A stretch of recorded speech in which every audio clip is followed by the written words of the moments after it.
It's time for the title screen. Excellent. I love these three notes. Welcome to a very special episode of the Mack Flash Five. Hi guys, how's everybody doing? Hey. Hello. What's up, Al? Oh man, we are we're known for doing top 5 movies of a given category. So we've done I always give the same examples, but like war movies, based on true story movies, sports movies. We sometimes step out of the box. We did a top 5 movie characters a few weeks ago. We did props ago. Right? So was that? We did props a few weeks ago. And props as well, right? So trying to step out of the box. This one steps out of the box so far. I don't even know if it counts. It's top 5 movie theater experiences. Is that that's what we're calling it, right? Is that what that's what the title screen just said? So essentially, film is irrelevant. The movie itself is irrelevant. Just the venue. Yeah, I mean, the movie may have played a role into it. Yeah, it certainly does. But it could have been just, like you said, the entire experience. But no matter what movie it could have been, that would have been awful, right? I'm starting it off this time because it's just a weird special episode. We're doing that. I don't know how to justify this, but I'm going to do it. It's mine. I don't have that many. I was disappointed because you guys sound like you're very excited about yours, and that yours are very extreme and sincere. And I mean, I remember being annoyed and stuff, and mine are going to come off as very like first world problems sort of situation. My first one would be Men in Black. When it would have been when it opened. And I was on vacation. I was somewhere in 97. The first one in 97, yeah. And I was like at a cottage, and it was one of those things where that was the day you went into town, and that town happened to have a movie theater, and they're like, "We're gonna go see this Men in Black movie." And I was like, "That's I wasn't really into movies, like huge, but I had heard about this movie, and I was like, cool, this sounds like it's gonna be fun." I remember the theater being really old, extremely wide, and very like not deep and very, I don't know, not shallow, but you know what I mean? Like it seemed like there wasn't enough depth between the screen and the last row. Not so on top of that, we walked in, so it's like they could fit a lot of people and it seemed full, but we were like first row all the way to the left. So like one of those, and then but it was like extreme to the point, like the neck hurt, but also everything was oblong. Everything looked like stretched out that way. I mean, tell me what's happening on the other side of the screen. Yeah. Oh, yeah. Talk about tennis. A tennis match of like, yes, and then this guy's talking. And then this guy's talking, because that's how close I was to the screen. So that's like, and it's weird because I remember it being Men in Black, but I don't remember anything about Men in Black from that experience. I got you. I remember from seeing it like after and being like, okay, I love this movie. But like, if you would have asked me like days after that, I would be like, I don't fucking know what this movie's about. The Fresh Prince is in it and Tommy Lee Jones. Exactly. I don't know. Fresh Prince and Tommy Lee Jones. Bad movie title description. Yeah. So there you go. That's possibly my third worst. Can I say movie. That's perfect, because this week I was playing this game. I've never played it before with my daughter and wife, and it was, you have to pick 4 cards for the person who's sort of it, and you have to pick what they like the most. And the people who pick the thing they like the most get the most points down to the least. And so they handed me my 4 cards, and I look at them, and what do I rank as the thing I like the least? Sitting in the front row of the movie theater. Oh man! No word of a lie. I was like, that is the worst. Oh man, I've only done it for one movie. I only did it for National Treasure. I walked in like 20 minutes late. Other than that, I've always been like 40 minutes early for any film. Yeah. I did it for 2 minutes of Saving Private Ryan, because it was the only seats left, and I left all my friends and went and sat by myself, further up, because I was like, I can't do this, guys. I'm out of here. You're not gonna talk anyway. So bye, guys. Right. Yeah. It was terrible. Leave no man behind. I'm leaving all of you behind. Yeah. You guys can suffer. I'm out of here. I'm leaving all of you behind. Yeah, Saving it was Private pretty Brian. bad. I don't want to be saved. I'm good. Yeah. Saving Private Brian. I'm with the auxiliary in the back. I'm the generals. Yeah, front row is like the worst. Like I always It's look down bad. I to that refuse. section and go like, get rid of all of those seats. Just Yeah. get rid of them. Put a concession down there instead. I'd rather stare at a guy selling popcorn than think of poor people watching a movie from those seats. Yeah. That was a policy. I'll say this: Imagine Cinemas, God bless them. I used to work at one in Leamington. We had a policy: we did never sell the front 2 rows. We always capped it off at 20 because I'm like, you can sit in the front row if you're dying to, but like it's full. Like we don't like theaters. Windsor will cram you in. We would never do that because that's the worst thing in the world. No one likes that. I don't think anybody enjoys that. Enjoys that. Well, there's probably one sicko out there that likes it, but that's like his fetish. Oh, I like those front row seats. And where to was say Ruben like sitting in that year? Where was Ruben sitting? Does anyone know? Paul Rubens? Where did he sit? Like, yeah. Jeez. Look out. Back row. Hopefully not behind you. Dead center.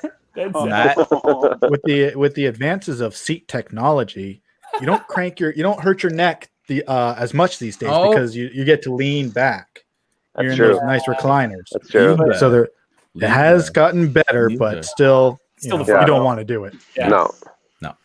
Well, that's it. That was mine. I can't believe that. That's it. Just for the record, we're going right now. We're doing the number 3 worst experience. Yeah. Just so this is my third. That's my third worst. Well, I didn't think that was his best. If that's what you were. Well, because it would we put the title as being the top 5 movie experiences, and you start off with like. You're like the one where like, man, it really sucked. I had to do this, and we're like, that's your number 5 best. That's your number movie 5. experiences? Yeah. That's right. So we're gonna be doing our top our worst 3 and our best 2 movie experiences, and we're gonna mix them in interspersed so that it's not super depressing. Matt, what do you got for us, man? What's your number 3? Like your number 3 worst movie theater experience? It's interesting because for many other lists, it probably, like, considering the situation, it would be number 1, but it's the only movie I ever walked out on. Oh, and a few of us decided that we were going to go see Traffic, the Steven Soderbergh movie. And we went. It was at like a 9:00 showing too. And I forget what year this was, but none of us had cars. We all got dropped off. 2000. Took the bus or something. 2000. And somebody's mom or parent or whatever was picking us up at a certain time. So we all had to leave before that. And it was, I don't know if it was midway through the movie, but at some point we were just like, you know what? They're going to grab us. Let's just go. We could have a better time, at the McDonald's across the street than watching this movie. And I've only seen it, and I can't say I've seen it. I've only seen that first half once. And it's never been, something I want to go back to try and watch again. Man, and sit. That's shocking. You guys like that movie? I really didn't like it. It was you only saw half of it. Yeah. Which one's Traffic? Benicio won an Oscar for that. Right? Soderbergh, yeah. Douglas's daughter died. I think has an overdose. Yeah. But throughout the whole movie, I was just like, somebody needs to hit the white balance. It was a blue screen. It was terrible. Soderbergh loves to do his tricks, man. Soderbergh loves to do his camera tricks. That's funny. So there you go. That's your first one, like that. Based on a movie too. It actually had to do with the movie. This time. Pretty much based on the movie. Yeah, because we didn't have terrible seats. If we felt like we were enjoying the movie, would have sat down comfortably. Unlike your story, but we just thought the movie was terrible. Let's get out of here. Wow, I tried. Oscar winner, Traffic. Yeah, for real, eh? Matt was voting. Scott, you like that? You said you like the movie Traffic? Sure. Yeah, I think I saw it in high school. I hoped it in high acclaim. Like, it's an Academy Award-winning film. Like, yeah. I won't go back and rewatch it, but I'm like, I just know that that's a good movie. Yeah, it's a weird mood. It's like a weird movie for people to be like, it was garbage, and I walked out on it. Okay, cool. Mike, what do you got coming in at your number 3? Okay, well, rewind, I should say, to 1997. I had to sit in the front row of Men in Blacks next to this weird guy. No, I'm kidding. He kept using the word oblong. Saying everything went oblong. Oh man, fantastic! That would have been so weird. Could you imagine? Okay, out at some cottage, some weird city. Yeah, I was up north. No, it's actually kind of funny because Matt, I was worried here that this is going to be the same film. My bottom 3 of 3, if you will, worst film is one I walked out on as well, and it is also the only film I've ever walked out on. But I assumed yours was going to be of the caliber of mine, and I would not put these in the same ballpark whatsoever. Mine is from 2000. And I guess maybe I have a thing for films that were books at one time, but this was not the case. I don't know why I decided to go see this film. I believe Andrew was there with me. This was Battlefield Earth. Epic. Yeah, we went opening night. We went opening weekend. I was trying to at least downplay the fact that I went to go see this. That he paid money. That you paid no, money. This is an excuse. This is an excuse because we didn't know any better. We were like, this is a acclaimed novel. Okay. Yeah. Well, hold on. Yeah, but hold on. Because with John Travolta. I'm going to go the other way, though. Forrest Whitaker. Right? Yeah. Scientology written all over it. Yeah, exactly. Yeah. I never saw it. I only know it's bad. I haven't seen it. Same. I'm not seeing it exactly. Although Andrew is arguing correctly, you've got Travolta, you've got Forrest Whitaker. You also have a film written, based on a book written by L. Ron Hubbard, the founder of Scientology. That should have been red flag. It was a best-selling book, though. It was a best-selling book. Red flag number 1. That should have been. And then I was just like, so anyways, I don't know how far we made it. Maybe you can attest to this. I want to say maybe halfway, but since I never went and watched the rest, I don't know. It was just, on all accounts, the effects, the acting, and you think with Travolta and Whitaker, it was just so bad. And so I was kind of like, well, I don't have a whole lot to say about it, so I'm just going to look a little bit up and just see what's what right now. And there should have been some other red flags, like the main character's name was Johnny Goodboy. Like, come on. What? That's something a kid writes. Oh yeah, Johnny Goodboy to the rescue. He had to fight, of course, Chris Badman. Oh my God. And so since did then, Travolta play John, or who was John? No, that was Barry Pepper. Pepper. He was John Travolta was the main bad guy. Yeah. I remember that. Okay. So since obviously it's released and all this, it's 3% on Rotten Tomatoes. It's good. Wow, that's a bit 2% too many. Better than I thought. Right? No, 2% too many. I think it climbed because last time I checked, it was 0. I expected 0, but it's like one of the lowest of its year. Like I think that's the lowest for 2000. So, anyways, it's won 9 Razzies, so I guess you can give it some awards there. Traffic won an Oscar. This one won some Razzies. So that's my bottom one. Horrible. There you go. I literally have zero recollection of the actual movie itself. Yeah. I literally do not remember a single thing from it. The only thing I remember was I felt physical pain from watching it. Not even joking. Like I was physically ill from watching the movie. Like I was sitting there, I'm like, I feel horrible, and it's because this movie is so terrible that I like. It is that terrible. It was that terrible. So that movie, I've never had it before. It was successful then at putting you in Alex DeLarge's shoes from Clockwork Orange. That's right. We got the serum. We got injected with the serum before we went in. Yeah. Oh, it was definitely one of the worst for sure. Yeah. I've never had a movie experience that terrible, like that bad, and because it's my number one. Because you learned. Well, that's true. That's what it was. Like you said, Alex DeLarge, he learned. He's like, never again am I going near that. Yeah. Never close to a Scientology movie again. Oh my gosh. I strictly listen to the audiobooks, that's all. Of course. No. Nothing but Hubbard. Nothing but Hubbard in this cupboard. Yeah, I was gonna say I was just gonna say, I'm down with old mother. I'm down with old mother, just not L. Ron, man. Not L. Ron, old not L. mother, Ron. she's cool. Yeah. She's cool. All right, sorry. Scott, what do you got for number 3 worst movie experience? Same thing you were saying. I lumped my list into a lot of movies that I was disappointed in. There's a few, and that's what we're going to talk about now. I never had a really terrible experience with like obnoxious people. Nothing like Cape Fear, smoking in front of me and stuff like that. I never had anything like that. So one of the first ones I thought, I'm like, what are some of the biggest movies that I had the most disappointment towards?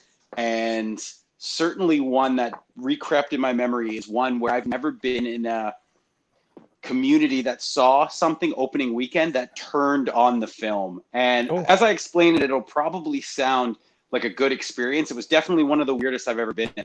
It was 2007's Pirates of the Caribbean at World's End. So I was pretty Which one is that? Yeah, is that one? What's that? What number That's is that? Which one is that? 3. Okay. Number 3. Yeah. Third one. I like the first two a lot. I love the first one. Really, really like the second one. I remember seeing it. It For broke sure. the opening weekend, and I was like, I'm happy that this is the opening record holder for the weekend. Third one, I saw with my friend Matt. We went with his sister, and it was packed. And I will never forget, 20 minutes in, the crowd started like talking, and everyone else was making noises. And like I said, Matt, I'm like, man, I'm not into this. Yeah. All the depths show up, and I'm like, man, what is going on? People start like saying comments to the screen, and everyone's just kind of like booing and getting more obnoxious during it. And I'm like, this is like, we are turning on this film. This film is losing its audience and its crowd. And in hindsight, it's probably like a good experience because I've never experienced anything like that since. But and little comments, I've only seen it the one time. I'll never see it again. I'll never want to be in that frame to be like, I should watch that. I certainly haven't seen the fourth or fifth. I, like most people, if I would only watch the first one again, maybe the second if it were ever on. But I know the one girl gets really big. And so I will never forget somebody yelling out, "That's a huge bitch," from Deuce Bigelow. Yeah, I used that line today. I used that line today, yeah. The crowd is laughing at that and starting to like make fun of the film. And I'm just like, I was super hyped for the third movie. I thought it was going to be cool. Keith Richards shows up, and I just didn't give a shit. Nobody cared. Nobody knew what was going on. That story is, as far as I remember, which again, the acclaim in the internet on it holds up, is just how convoluted and messy that was.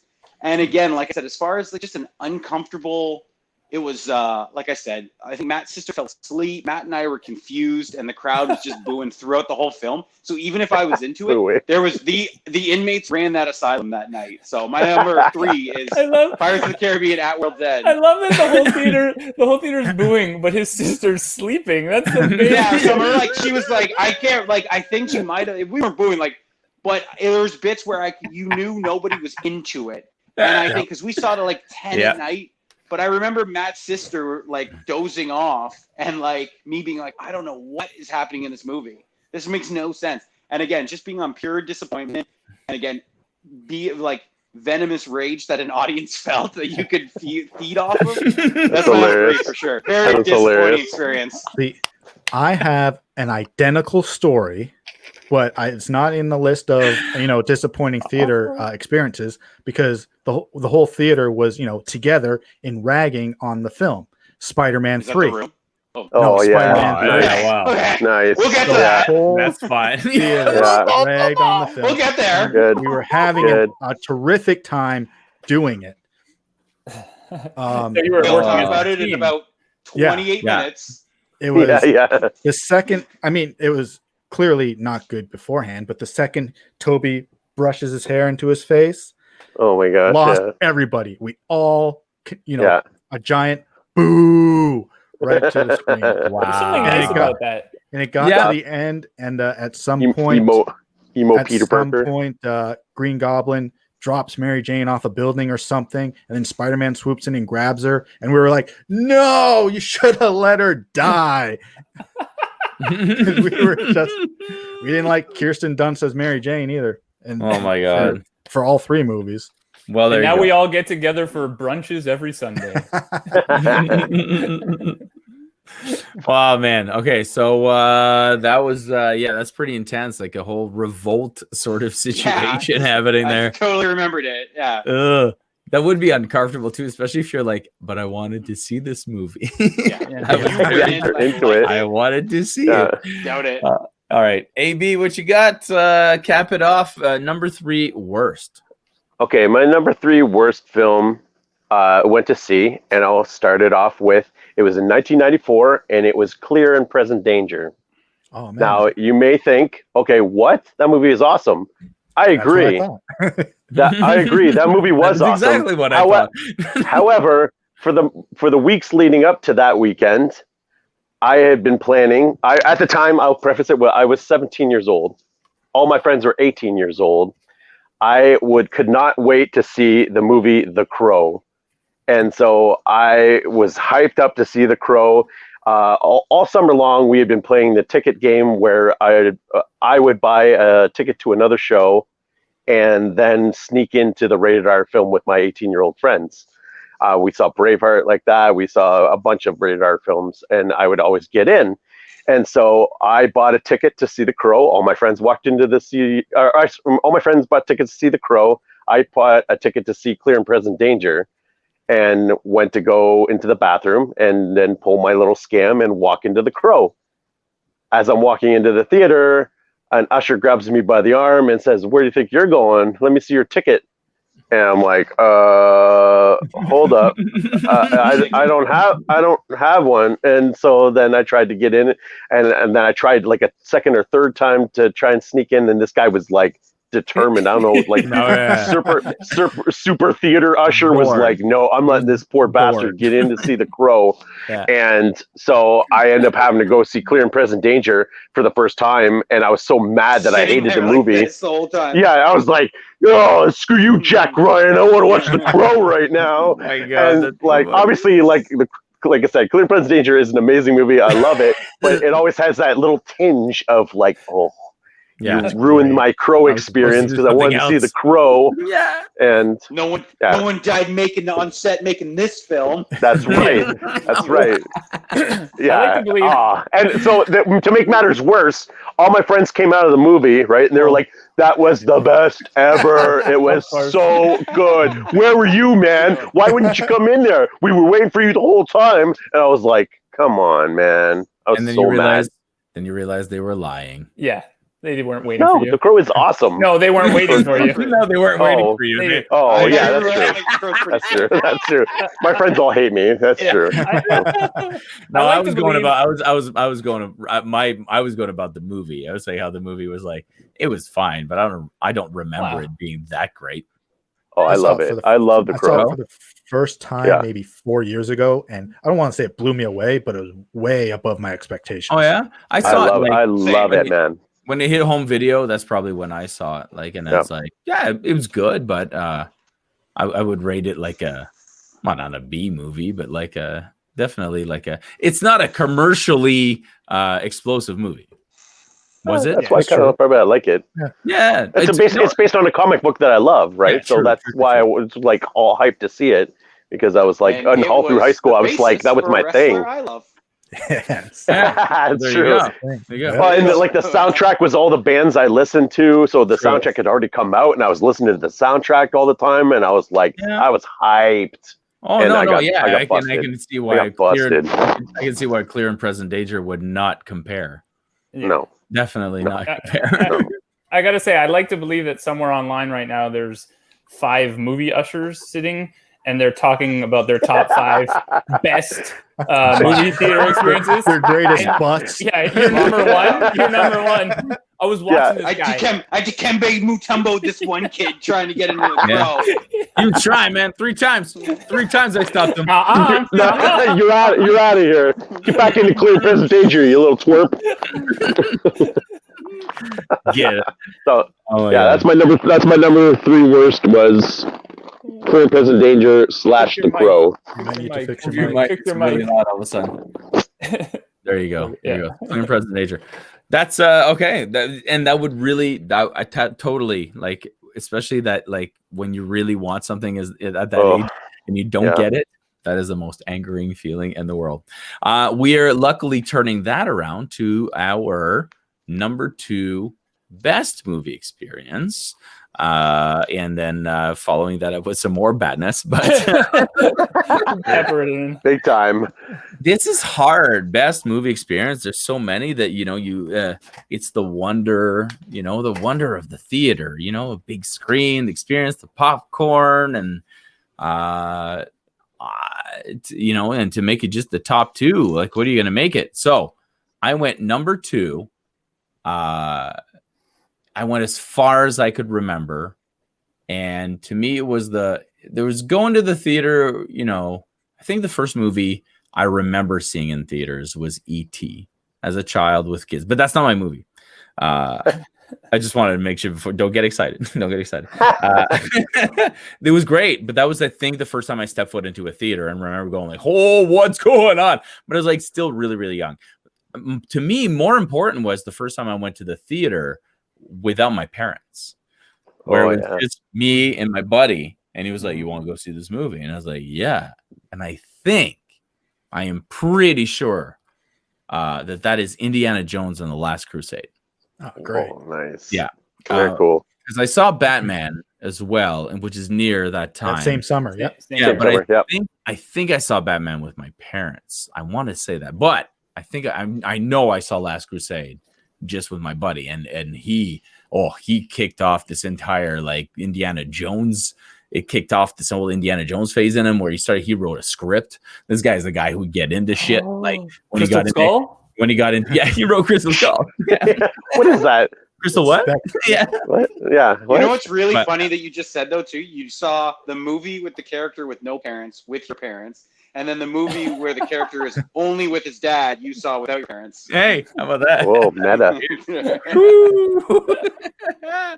yeah, to me it was just one of those like here's the doorway to like a new experience that then it was like, that means I was at that age where any weekend really I could be like, oh wow, there's something I can do, because you're at that age where you're like, I'm not going to bars. Yeah. I'm not that guy who's going to go hang out at the Tim Hortons or the corner store or whatever your neighborhood version of that is. So what am I going to do? And me and my buddy we're done hanging at the park. So it was like, holy shit, now I can go to the movies and I can start seeing what movies. I didn't do it a ton. I did, but I did see a good share of movies, and that's, to me, Indiana Jones Last Crusade. That's like the defining start of like, oh cool, I can enjoy movies on my own. I don't have to watch them with my parents anymore. Solid. Mm-hmm. Yeah, that would have been it. Oh, I don't even know what you made me think. Like, what is my movie that I saw first? I can't think of that. I have no idea. I remember the last movie I saw with my dad because he was and he still is a heavy smoker. So for a while, he would when he would take us to the movies, he would get up, go outside, have a cigarette, and then come back in, 10 minutes later and miss a whole bunch. So I do know the last movie we saw was Phantom Menace. Oh, and since then I was able to go on my own because he was like, I'm done. And like I said with the Saving Private Ryan that came out later, he's like, I'm staying at home to watch movies. Oh yeah, because he got it on DVD. He's like, this is better than going to the movies. There's no reason anymore. Yeah, I can go to the bathroom. Has severe back problems, and I think the last movie he and I saw was A Good Day to Die Hard. And I'm begging him to come see anything else with me because we can't. That can't be the last movie to wipe it out. Die Hard. We can't go out on those. I go to everything, and the last movie with my father cannot be the shittiest fucking Die Hard. The worst time. Die Hard ever. Yeah. And just to correct myself, that wasn't the last movie we saw together because 10 years later we saw Star Trek 2009, and then a couple years later we saw The Dark Knight Rises. But that was certainly the last one he took me to the movies. Yeah, well, as adults, it's different, right? Yeah. That's great. Oh, that's cool. Yeah, man. I try to think back to the first. What's the first movie you saw in theaters, first of all, and then what's the first one you saw without your parents? Mine was Little Mermaid. Right. I think my parents. I want to see people put that in the comments. Exactly. First movie I remember seeing in theaters was The Land Before Time. Clear as a bell. I saw that in theaters as well. Actually, Yeah. I remember seeing that in theaters as well. Probably that same ET experience I was telling you about. I think that was the same weekend where there was like it was like a weird theater where they were showing like different years. Different movies. Oh, okay. They were like that they just had kind of like you're at a camp and they show a movie. Yeah. So I think but they had a full on. Like a full theater, like in a real theater. It wasn't just a screen outside, and I was just small. I was small. The screen. I swear, it was in a theater. All right, where are we at? We got right for a good movie experience. Yeah. I can't remember what year it was. It wasn't too long ago, but it was to see Back to the Future. I think for maybe the third time in a theater, but this was different because this was in a drive-in theater at Tecumseh Mall. They had that giant inflatable screen out every during the summer, and I think every other weekend. I remember they had ET, and this was another one. And it was a really good time because I was in a car with a bunch of friends. You listen to the movie through the radio. There's a bunch of cars there, and we were lucky enough to just accidentally park next to another group of friends of ours. And we just had a terrific time. We were just reciting the lines. Cars were, I guess you can't really cheer from a car, but the cars were honking at all the right moments. One interesting part was that when you do that, you keep your car running. And when people wanted to leave, there was a lot of dead batteries. A lot of cars with dead batteries. So there was a lineup to get out of the theater. And chuckling at that. But yeah, Back to the Future is a movie I've seen a few times in theaters, and that is the best time of seeing that. No offense to Mike and AB, and we all saw the trilogy that one night. Yeah, I'm really glad you did bring it Back to the Future because I totally forgot until now. It didn't make my list, but I do want to say one of the perks of working at Imagine Cinemas was on October 21st, 2015. After the place closed, me and Drew, my other friend there, watched Back to the Future 2 on the day that Marty travels to in 2015 So I totally forgot about that too. That would be a really good one too. Didn't make my list, but Back to the Future, man, for sure. Man. It's great. I just remember for part 2 of this episode. The drive-in's a totally different experience, and I love that you put a drive-in on there. Like when I was a kid, me and my parents literally every Saturday would go roller skating in the morning, and then we'd go to the drive-in theater every Saturday night. So like that was our routine, and so we would watch drive-in movies every Saturday, and I have so many memories of like sitting there chilling in the car watching movies with my parents at the drive-in. So I haven't been to the drive-in in years. I would love to go to one. I'm so nostalgic for one. I can't wait to go to one. It'd be amazing. We might go next week, Natalie. I've never been to a drive-in. Oh, you got to go. It's something totally different. It's a totally different experience. It's very fun. That was the first and only time I've been to a drive-in.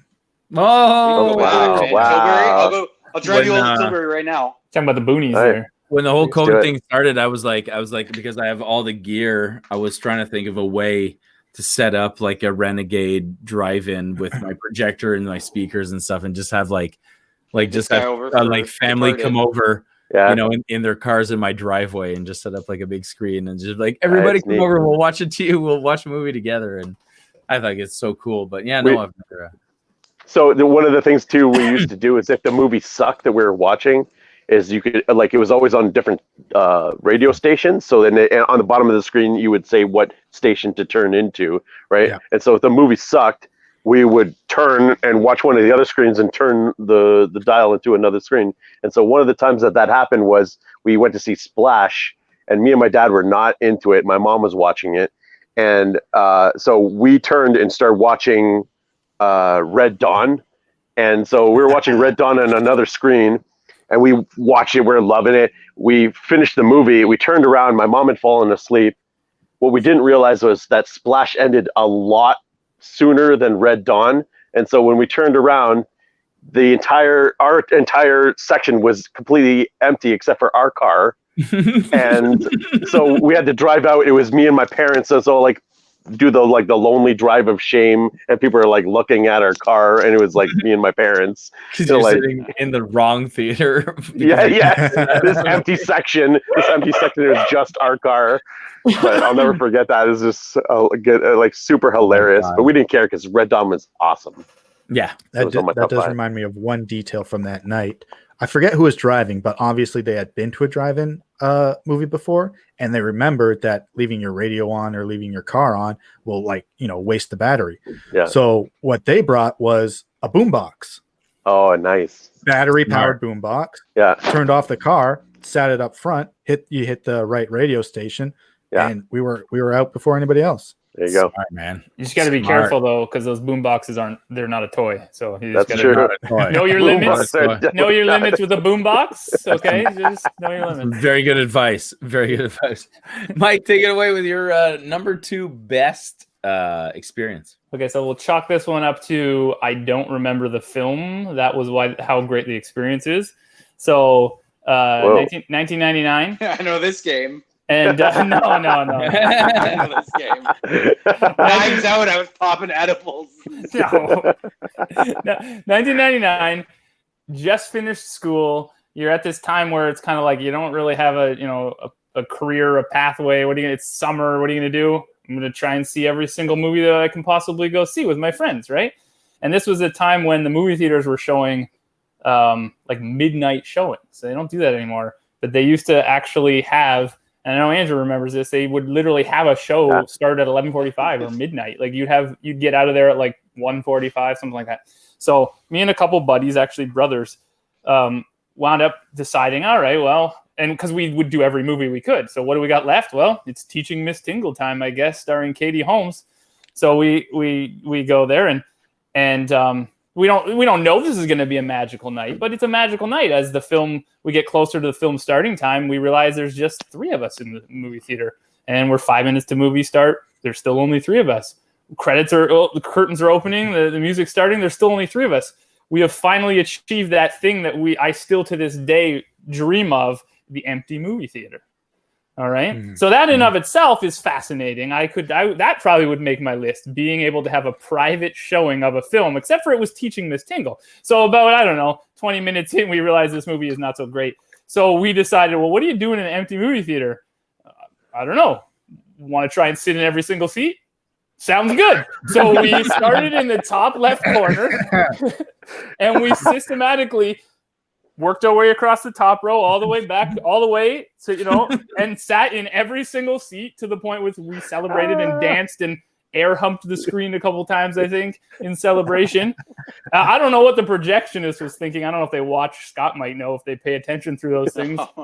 No one stopped us, but that was my best experience, although it was a little hampered by the fact that somewhere around 3/4 through the seats, I sat funny, and the long baggy shorts I was wearing in 1999 got caught on the arm and ripped the whole one leg. So I sat in every seat, but I left with 3/4 of my shorts. So that's my best. It's the price to pay. Yeah, it was worth it. You know what I mean? I still don't know what the movie's about. Fun. I don't know what the movie's about. Was she a substitute teacher? I don't know. No. It's something. It's terrible. The movie's terrible. Doesn't matter. The empty movie theater experience is really good. Yes. It doesn't matter, like you were talking about. It doesn't matter what movie is playing. Huh. Interesting. And I got to experience that with Batman and Robin. Oh. There's a reason why it was empty. Well, one, maybe because nobody wanted to go see it. But the old Lozon theater that's now a grocery store, had it on like 4 screens. So who knows how many were in the other 3, but that 4th one was empty. And I don't know, just because we were, goofing around, or we mentally thought, okay, we're by ourselves, we get to goof around. We watched, that's one of the movies we watched in the front row because it was an empty theater. On purpose. And again, on purpose. Of your choice? Wait a second. You had all the seats to pick from. And instead of sitting in all of them like I chose to do, you sat in the worst seats? Yeah. I think maybe No. I think we started in the back and then we moved to the front and we walked up and down the aisles a lot. but we spent most of the time in the front seats. And again, just because the movie's terrible, just ripping it apart. Yeah. Of course. But one guiding light on it was Alicia Silverstone, who we did know from Clueless, and we were attracted to in this movie, and we were having fun watching her on the big screen. From the front. Yeah. Yeah, I was gonna say, Bro, From yeah. the front. Scott? Yeah. Scott, you had Oh, one? I was just gonna say I did a lot of private showings only because as management of the theater, and it's like I saw Infinity War 5 times in an empty crowd, and that's the only one where I'm like, where's the guy? I wish I could have seen it with a crowd. So Yeah, sometimes yeah. it's good and bad. yeah. Yes. I got it more as a perk. Yeah. I think AB came. Did you see Infinity War with us? Yeah. Yeah. Private. Yeah. So it's like the Yeah, good that's fun. perks, but I just remember working that entire weekend and like didn't see it like with other people. So yeah, it's fantastic. Empty theater, unbelievable. But For yeah, sure. I remember being like, man, I wish there was a crowd here. Yeah, you're right But, though. yeah. That's a good example of a time Yeah. where, because I remember watching Infinity War with the crowd when it came out, and I think it was opening night. Yeah. I don't know if you guys came again or whatever, but Yeah. and that some of those moments of like those, you know what I mean, with the crowd where man. you all breathe, hold your breath, or all Captain America dual wield. Yeah. yeah. Well, it's That also is the a same different as movie. we talk about going to see a Yeah. comedy, and like you watch a comedy at home and you're like, it's funny and whatnot and whatever, but you see the same comedy in the theater with at least 50 people, and all of a sudden everyone laughs at the same time at the same joke, including you. You're laughing suddenly 2.5 times harder just because everyone's laughing with you, and so the experience is even that much better. So yeah. Sometimes you want that empty theater, but sometimes it's way better with a crowd. For sure. Yeah, it's good. Scott, what do you got coming at us for? It's really fun. It is funny. My next one is a midnight showing that I used to hit up all the midnight showings at Imagine Cinema. So mine is a midnight showing in 2005, also starring Katie Holmes of all people, and I'm going with Batman Begins. Wow. Oh, Part of the Wow. fun. I saw Batman Begins on the Thursday opening night at midnight, and I saw it with my friend V, and I saw it with my buddy Andrew. And I remember we got tickets, and what's so magical about that time, this was like at the forefront of the 2004 like movie coverage and like the internet being like widely accessible, and I was like super into the idea of darker, grittier story on Batman. And I remember I can remember vividly following along with the casting news, and I know that it came down to like Ashton Kutcher, Josh Jackson, Paul Walker, I think, and then they announced Christian Bale playing Batman, and I'm like, this is perfect. He's that guy from American Psycho. I had seen that movie. That movie was fun, and I thought he would be perfect for that dark Batman look. And then you hear all the other cast that's joining it, and you're like, Morgan Freeman's in it, Liam Neeson's in it, Gary Oldman's in it, Michael Caine's in it. You're like, this is a serious rendition of Batman. This is going to be magical. And I remember having high expectations and then seeing that movie. But the magic of that movie was there was probably only 10 people in that theater that midnight show. And I remember going to school the next day. I think it was going in grade 12 or something. And I can vividly remember my friends sitting around and they're like, you saw Batman already? And I'm like, man, saw it last night at midnight, got it like 3 a.m., made it to class the next day, and just raved, wouldn't shut up about Batman Begins at school. Man, I felt super cool that I had already seen it before anybody else. So again, just based on everything being a perfect experience, being into the casting when the trailer hits, and I'm there opening night at midnight, and it's kind of tepid, being blown away, my expectations. No movie will ever be like that perfect storm. And what I kind of resent a little bit is in 2008, The Dark Knight had a very different feel. I remember getting my midnight tickets to The Dark Knight and having to go 2 hours before and stand in line because there was like 300 people there because the buzz for The Dark Knight was astronomical. And I remember saying to V, being like, man, remember 3 years ago? No one came to Begins at midnight. And everyone was here. It was on like 2 or 3 screens at that time. And everyone was going in and talking about The Dark Knight. And for me, that's why I always have Begins at a higher place in my heart on the tier rankings, just because of the magic of that, like being involved with everything. I want to defend it because I feel like one of the select few who had like the privilege to see it at midnight and Batman Begins and like got in on the forefront of the franchise before everyone oh, Heath died, better see it. That's the old. I liked that band before anyone else liked that band. Oh, Yeah. That was exactly like I knew automatically, and just because I can remember being in like my civics class and like at 9 a.m. be like, Yeah, I saw Batman Begins last night. 4 hours sleep. What's it to you? Yeah, I never said thank you, and you never have to. End credits. No, it was but sick. So for my second best, one of them, like in that variance, incredible movie moment, Batman Begins, midnight showing. Nice. Love it. I love Andrew. it. Andrew, what do you got for number? Okay, so it's hilarious that you got onto the whole thing of seeing watching movies in an empty theater. That is my dream all the time. Every time I go see a movie, I want to be the only person in there, and it's actually happened to me a few times now. But back in 2016, there was a movie that I was dying to see, and it was a limited release. It was only in certain theaters, and so it finally got a wide release in April, and we didn't get it. Windsor never got it, and so I was so bummed out that I was planning on maybe going to the States to maybe see it in Detroit. It didn't pan out, and so that movie is, like I said, 2016. It is Green Room by Jeremy Saulnier, and so cool. It ended up coming out the weekend of my birthday, which on the Friday, the May 13th. My birthday was the Saturday, May 14th.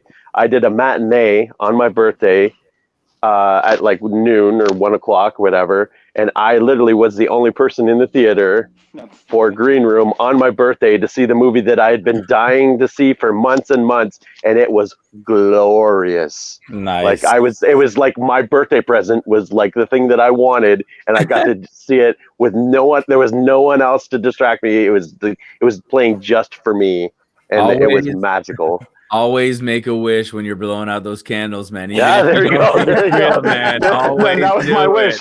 See Green Room by myself in the theater, and it lived up. And it lived up to the hype. I love that movie, and like it just blew me away on my birthday. Pat Stewart going hard. Yeah, in that movie. Crazy. Yeah. Crazy turn for that guy, Pat Stewart. Awesome. Yeah. All right. Okay. So funny because for such a weird niche movie, I've seen it. I've actually seen that movie. Did you like it? You know what? I didn't love it, but I didn't hate it. Like know, when I got into it, I was like, all right, I see what this is going to be like. But it was like it's like a horror movie, but the monsters aren't monsters; they're people. Well, you know what I mean? Like no, but they are. But you know what I mean? Like they're not. They're not like, skinheads they're or not monsters. Jason. They're not Freddy Krueger. They're not like it's the same idea, but they're like, but it's people. Like it's people. So that's made it a little better. I like that movie. Yeah, it's all right.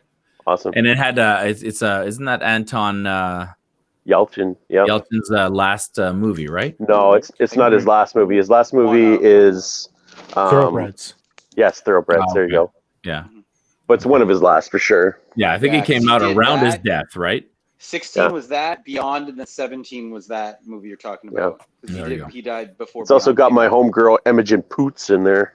Poots. I love Imogen Poots. Imogen Poots. That's a name that sounds made up. Yeah, for real. All right, back to the bad stuff. Going bad again. Oh, yeah. It's hard. I like Scott. I don't have a lot, so I had to I talked to some people and I was like, oh, I got to do this thing and I don't know what to do. And Sarah's like, she gave me an example and I was like, that's a good example. And I was like, okay, because I have a number one, mostly because it's funny, but my number two is going to be the amalgam of all of the times people have like texted next to you and all the times like the people had their kid kicking, all the little annoyances they like build up, but mostly that feeling when you're like you feel justified actually vocalizing it too. Because I mean, I don't know about you guys. I'm not, you know what I mean? that guy. I'm not confrontational too much. I don't like to get into it. But there's a point where I'm like, all right, fuck it. I'm in my right now. This is my I'm allowed to go and say something right now. And then you do that, you know, whatever method you adopt, you know. But those fucking, it's tiny, it's seconds, and sometimes it resolved itself, you know. But there was that period of time where they were just That was super annoying. I hate that. And Sarah was telling me about like there was a last movie she saw. Every like 10, 15 minutes, this chick would whip out her phone right next to her, texting, and she's like, you would get the the cling, the glare. I just want you to know that my suggestion at Imagine Cinemas was always denied, but it was phone check your phone, and we'll give you half off tickets or free popcorn. Leave your phone, and we'll give you a slip at the end. And I brought that up countless times, and it's never been enacted. But I had heart palpitations when like groups of like 12 kids came in to see like movie on opening night, and I'm like, stay off your fucking phones tonight, kids, because I'm like, I'm gonna be pissed. Yeah. So for people like you, I try. You guys got to get yourself a social assassin and just come to the films. Mike has no problems telling people to shut their mouths. I will take care of it. I'll turn right around and say, listen, shut the hell up. All the time. Be aggressive. All the time. The worst is it's not when you have like I will tell 5 teenagers to shut the hell up real quick, but it's when you have to tell somebody's kid and they're there. You know what I mean? I'll do it. No, Mike doesn't care about that. Mike doesn't care about that at all. I'll tell their parents. You know what I mean? Yeah. That's awful. I had to tell. I had a couple that was behind me, and I don't know what language they were speaking, but they were speaking another language to each other out loud for an entire film. And finally, I was like, "Can you please just shut your mouths?" And they were like, "Oh, I'm so sorry. I'm so sorry. I'm so sorry." And like, I was like, I'd had enough because they were literally talking like we're talking right now to each other in another language the entire time. I don't know if they were translating the movie for each other. But like, maybe. I don't know, but like it was out loud, right behind, like literally right behind me. I was like, that reminds me of the stop talking. Of the Family Guy episode, and Brad's like, "This is as worse a job as when I was a seeing eye dog at the movie theater." Okay, nothing's happening. Nothing's happening. Okay, everybody looks pissed. That's exactly So, man, I got to piggyback on that. You're talking about sort of the collective, and Andrew can attest to this. How about when you're in a theater that's damn near empty and there's seats everywhere? And this happened to us. Andrew and myself and my wife sat down, and there's the 3 of us, and the entire theater is empty. And this isn't like assigned seating, like where you get your ticket ahead and you got to sit wherever. It's like all open, and there's only 3 of us. And this couple comes in, and where are you going to sit as a couple? Go sit in the back. Go sit in the corner. Sit together. Her boyfriend, husband, whatever, come and sit right next to Andrew. Right next to Andrew. Whole theater's empty. And they were French, and they spoke French the entire time. They were talking in French. And I was like, not only are you going to sit right beside us, you're going to sit there and talk out loud in French while the movie's going? In an empty theater? Yes. Man, I was so furious.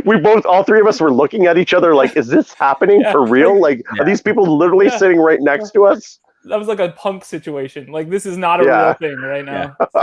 Someone's filming this for sure. Someone's filming this for sure. All right, so that's mine is the amalgam of all those little annoying times put together. That's my second. That's my number 2. It's a good solid. Yeah. Cool. Matthew. Number 2. I mean, I'm flip-flopping in my head because they're so similar in movies, I guess. It's hard to determine which one is worse. I'm gonna have to go with that one then. and we'll get all this in post. Don't worry, Matt. We'll get all this in post. No, can you put in little his thought bubble? I just get the feeling this guy's pulling a François right now. He's changing his list at the last minute. No, they both of these were on my list. I'll just have this one later. But the thing is, I've told this story before, but we recorded it, but we haven't used it yet. So I'm going to tell the story about when I first saw Jurassic Park, which was in my life, the most anticipated movie of all time to that point. Growing up, I was, certainly fascinated with dinosaurs. I had toy dinosaurs. I set them up, make them eat each other, all that kind of stuff. When I first saw the poster for Jurassic Park, it captured my imagination immediately. This is going to be a movie about dinosaurs. I cannot wait to see this. We get to the theater. I sit down. First scene in the movie is a guy getting eaten by a velociraptor, and I am scared shitless. And absolutely terrifying. It's not the It Land is Before not what I Time. thought it was. Based on the trailer, based on what I remember from the trailer, it was a movie about people going to an island. They're going to go on a tour and see dinosaurs. Great movie. Yeah. Where's Ducky? For someone who's obsessed with dinosaurs, it is Good enough. Yeah. But that scene is so fast that it passed by, and the rest of the movie is really nice up until the part where the Jeep stop and they're in front of the T-Rex paddock, and in that scene, intercut between the Jeeps and back at the control room, you see Wayne Knight, Dennis Nedry, tapping away at a couple of computers. And then he drags his mouse over to a button. It says execute. He clicks it and a thunder, rumble goes off. And growing up, I was, extremely scared of thunderstorms. So in my brain, I was like, this guy can control the weather. That's terrifying. Just clicked the button and started a thunderstorm. What is this movie going to do to me? Forget the dinosaurs. This guy can control the weather. Why would that be a thing in the plot of the movie? I don't know. He clicks a button and the thunder rumbles, and I was like, "What the?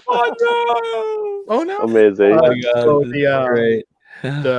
the sun goes down, the pouring rain, thunder, lightning. The fence is bending. I am out of my seat. I am in the lobby. I spent the rest of the movie in the lobby playing video games. Yep. Wow. And to this day, it's one of my favorite movies of all time. I just could not sit through the movie. So when I said Traffic was the first movie I walked out on, I guess it was technically a lie, but it was just too scary for me. I have since seen the movie twice in theaters, so the score is 2-1. And how many thunderstorms have you sat through? My share. I love it. That's great. Oh my gosh. That's amazing. Execute. Oh my god. Terrifying. Terrifying. Oh my gosh. All Mike, right. Mine is not about the weather or dinosaurs. You but can say quietly, Matthew. You're gonna be fine. You'll be fine. Yeah. No, mine actually it's kind of funny. We talked about the dream being the empty theater, but it's nice to be in a theater full of people. This is a film. It was kind of in and of itself. I think a surprise to a lot of people. It came out. It got advertised poorly, if you ask me. It came out. This is in 2015. I'm talking about, and it's a horror film. And I'll tell you the title in a second. But it advertised itself like most other horror films, so that most people who saw its advertising, who don't do that extra bit of research like we do, don't watch the extra trailers or do a little digging, read sort of plot points ahead of time. That if you saw the piece together trailers that the studios did. You think, oh, great, this is it's that time of year, I'm going to go see a horror film. This will be great. The film I'm talking about is The Witch. Okay, 2015's The Witch. Now, I don't know how familiar. I think Andrew was there when we saw this, but I went with my wife for sure. And the reason most people don't know about it is because it was like a very brief period of time where it was advertised, it came out, and then it basically left theaters, from what I can remember. But my experience with this. The reason it was sort of so poor was an example of the people I was with. So, and that isn't you, Andrew, and my wife. You're great. That was that was. I should say that. I need to say that. Yeah. It was the rest of the theater, because you could tell right from the get-go that these people were not ready for what was going to happen on the screen, because this was not your normal horror film. This was all about black magic, witches, and possession, and it took place in like the 1600s. It's very slow-paced, really disturbing scenes that sort of play out for long periods of time, uncomfortable silences, right? To the point where all of these kids, if you will, right? These kids and their girlfriends and buddies and whoever were there, they did not know how to deal with this or their own emotions about this. So as you were watching this, you had this weird smattering of like uncomfortable laughter, right? Yeah. And behind us there was this guy, this whatever you want to call him. I don't even think he was really a human, but this guy and his girlfriend behind us who was like, that's dumb, huh? But when anything happened remotely disturbing, when anything happened that was remotely disturbing, he was scared shitless. Like, he would have big huge reactions. Yeah. Huge reactions to all the scary stuff. Then all of a sudden it's like, oh, this is dumb, ooh. And you had that sort of like what the other guys were talking about, people sort of uncomfortably sort of starting to mock the film and whatever. And to the point that when it ended, the whole theater did not know how to react. You could feel it. It was so uncomfortable in there. There was uncomfortable laughter at the end and like boos and weird things. But it was just this weird tension. And I've never experienced that. So it's kind of cool. I mean, it makes my bad list because it kind of ruined that film for me. And since then I've watched it. I love that film. But it ruined the experience of that film because I wasn't with the right kind of people to see that film. And I know that sounds sort of like elitist, but it was like, these were all people who just wanted to see some sort of slasher sort of whatever. Typical commercial possession film. Yeah. Like one of those like Insidious or whatever, one of those movies. I think that's what they might have. I can't remember. I think it kind of was. It's kind of marketed as that. Yeah. There was a time when I fell off all those horror movies, and subsequently with horror trivia, I got back in them. But I was like, I don't know what Mama compared to Insidious, The Conjuring, The Purge. They were all coming out.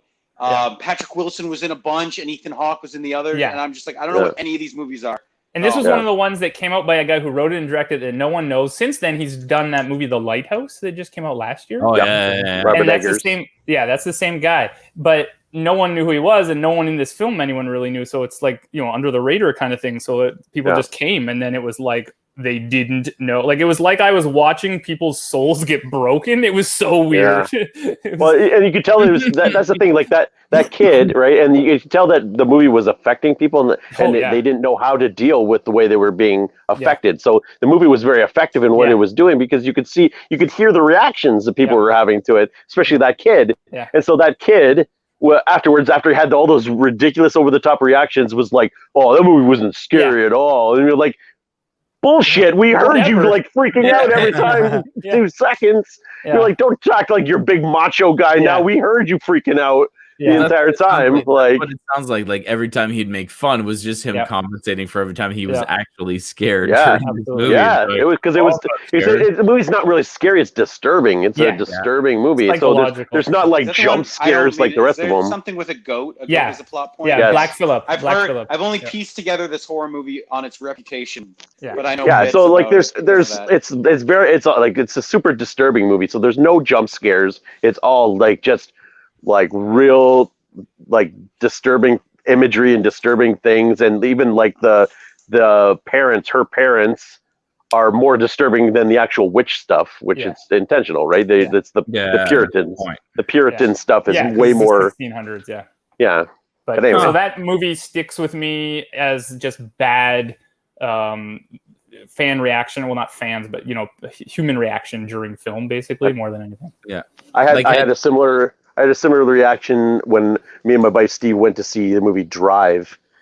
And so we went to see Drive with Ryan Gosling, and the theater was packed, and it was all with like Fast and the Furious Jew bros. That's a lot of I remember. And like literally, like they were so angry. He's like, he's not even talking, man. He's not even talking. Like, when's he gonna say something? And I'm like, oh my gosh. Why do I enjoy that? I for some reason I love that they were all subjected. Like on all the lists of like false advertising, but they paid their money to go there, and they get super disappointed. We got him. Yeah. Scott, what do you got coming in, man? We're at number 2 words. It's so funny how Matt doesn't like weather storms, and here he is trying to steal my thunder half hour ago. My number 2 is always the number 1 movie I was most disappointed. I went with the highest expectations. Spider-Man animated series, the black suit, everything about Venom. It's finally coming to fruition. the day that trailer hits, probably around January, February 2007, I remember going over to my friend Vikas's house, watching the trailer together with him and being like, they're doing Venom and Black Suit Spider-Man in Spider-Man 3. This is perfection. I love the first Spider-Man. The second Spider-Man holds up. Even in a post-MCU world, it's one of my favorite, like, intellectual superhero films. And one of the most disappointing experiences I ever had was Spider-Man 3 in 2007. And Matt, we can go tit for tat on this.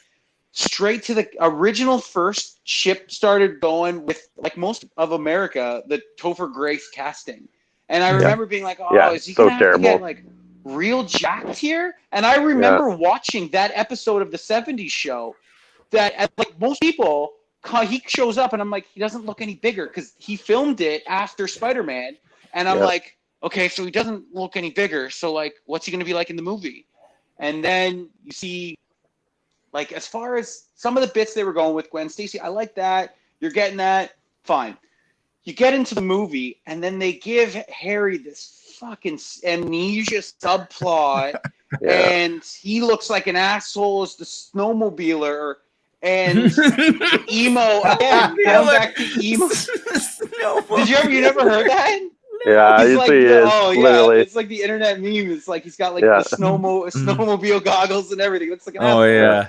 So it's just every decision. And then you hear subsequent later that Sam Raimi's pissed off that he didn't want to use Venom and they made him use Venom and all this. But then, like, I remember seeing that movie and it was opening weekend and I saw me and V and Matt and we went in and I remember the biggest thing, just groaning at every decision they make. And I'd be the kind of guy that would like the dance scene, the first one, the James Brown, People Get Up and Drive Your Funky Soul, which I love that song. And then you see it and you're like, I don't know what the fuck this is. Then you see the jazz club scene and he triples down on cringe. Yeah. That is the most cringe scene. And I'm like, I don't know what movie this is. I am all out. And then you get through the film and I remember talking in the hallway at Imagine Cinemas with our friends and a group of other people we didn't know, spewing the plot points. Just the fact that the Harry's amnesia, Sandman, Sandman just fades. How Sandman gets in there, oh, it's just a bird, he'll fade. Just everything about that movie was just sloppy. And like I said, at this point, I'm 17, 18, so I'm having appreciation for movies and good movies and being disappointed. And like I said, I had watched that trailer maybe 100 times. It's like the forefront of if it was YouTube or whatever service it was. But again, there will never be another movie that will probably reach the level of like disappointment short of Spider-Man 3 in 2007 for me. Luckily, the next year, Iron Man and Dark Knight reinvented, but Ready Player 2 when it comes out. Don't worry.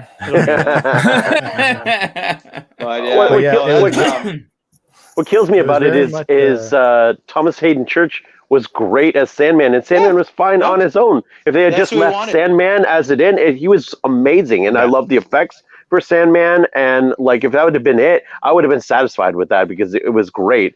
But they shoehorned Topher Grace, and Topher Grace is cracking one-liners, like his face appears on Venom and like, oh, I was with Mary Jane, wink, nudge, nudge. You know what the biggest problem is? While I got this, I do want to get in. One of the biggest plot points in film history that drives me absolutely insane is out of nowhere, that asshole butler of Harry finally goes, oh, by the way, I watched you go into a depression these entire 3 films, but your father died of his own glider.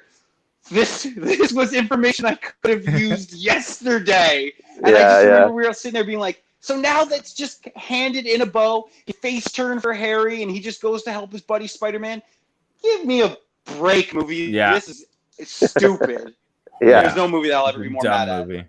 But yeah, the audience in the theater was clearly like, oh, if they're not going to take it seriously, then neither are we. Go for sure.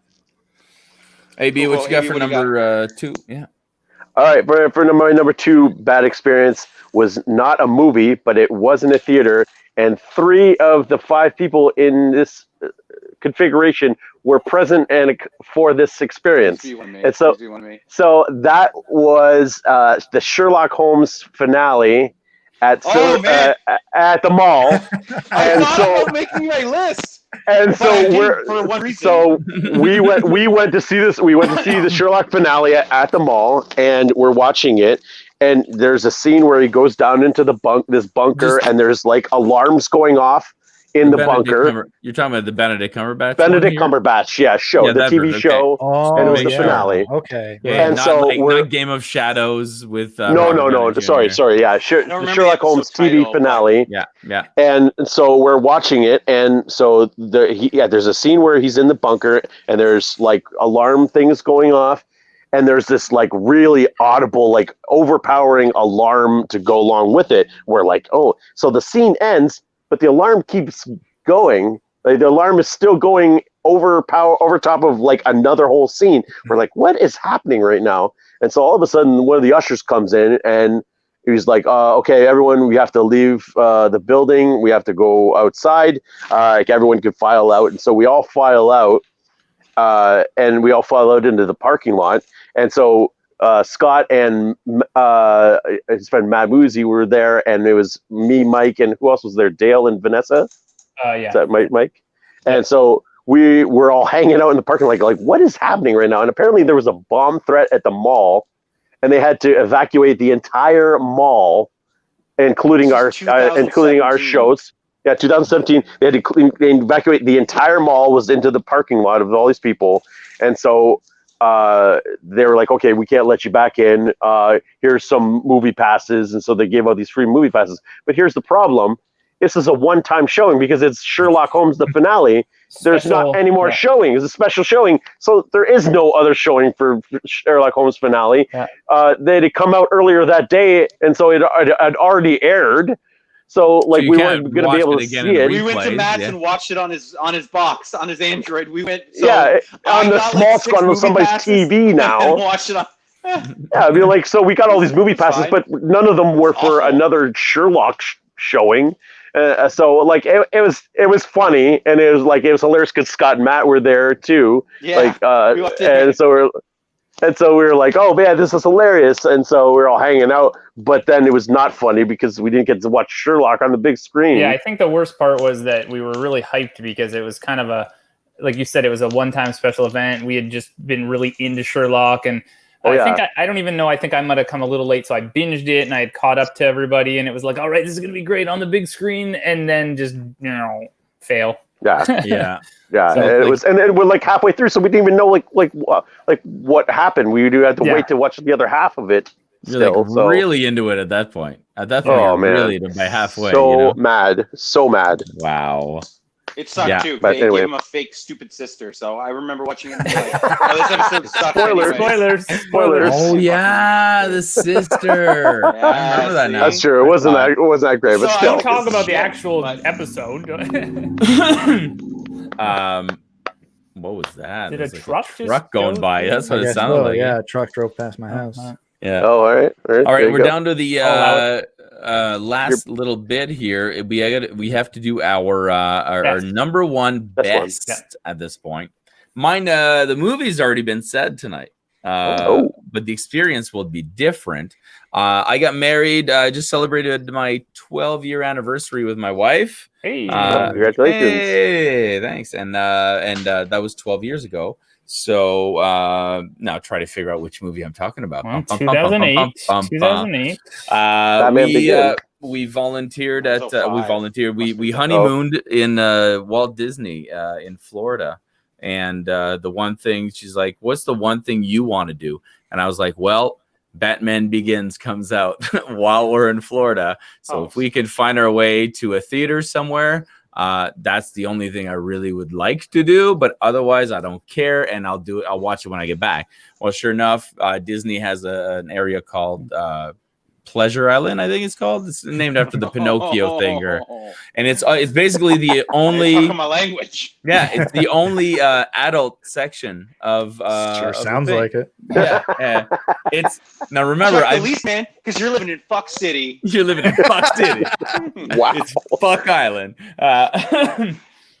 It's basically like where you can go and have like, there's booze and there's just more, and there's a theater. There's an AMC on there. So not only was it the first time I went to an AMC, like to a theater with recliners and big seats and like large wide aisles. It was the most glamorous theater I'd ever been to. First of all, I was seeing Batman, which I mentioned a few weeks ago, favorite movie character, right? So, and it was this is Batman Begins. This is just when, Batman had been gone for a while from the screen and now was back. And for every reason Scott said, that's the reason you wanted to see Batman, right? You're just everything built up to that. You're like, this is going to be amazing. And then we go. It's mostly empty because it was like an AMC 24, a 24 room theater or something like that. It's insane. So we go in and it's me and my wife and like 6 other people in these gigantic seats. We see the movie. It's great. And then when I left, I got to leave into Disney. So like, you know what I mean? I didn't go home and have dinner and go to bed. No, I went back into Disney World and stayed there for a while longer. So to me, it's like, that's where I saw Batman Begin. So that was possibly like, that's possibly cool. Yeah, right. Amazing. You had to make with your wife and I had to go to Civics. Yeah. You had to go to Civics 4 hours later, deprived of sleep. That's awesome. Very cool. So there you go. Yeah, Batman Begins in Disney. That's possibly my one of my best. I had something else, but I'll talk about it after. But yeah, like that's probably my best movie experience right there. And Matt, what you got? It's interesting because I just remembered this one as we were recording. I had another one in my head, but this one, I mean, just clears right out of the way. For Revenge of the Sith. This is the time. These are the days where you can go to a movie theater maybe a week before and get your ticket, but you still can't pick your seat yet. So I went a week before, got my ticket and like 5 others because a couple of people are going to meet me there. But on the day of the showing, I got to the movie theater at noon for the midnight screening because I wanted good seats. So I was going to stand in line for 12 hours just to make sure I get good seats. I wasn't the first one in line because the night before, when I got there, somebody had camped out. There was a tent sitting on top of the steps of Silver City. So three guys were camping out front. It's like, oh, we got the first seats. It's like, yeah, big deal, whatever. But standing in line, the line kept growing, people in costumes, and they were all Star Wars fans. And slowly, conversations become groups of conversations, which becomes eventually 4 of us, complete strangers. I don't remember anybody's name. It's probably the closest thing I've had to a one-night stand. That's great. That's phenomenal. That's a Hall of Fame line. That's so great. Somebody brought Smoking along cigarettes after this. Somebody brought along Star Wars Risk.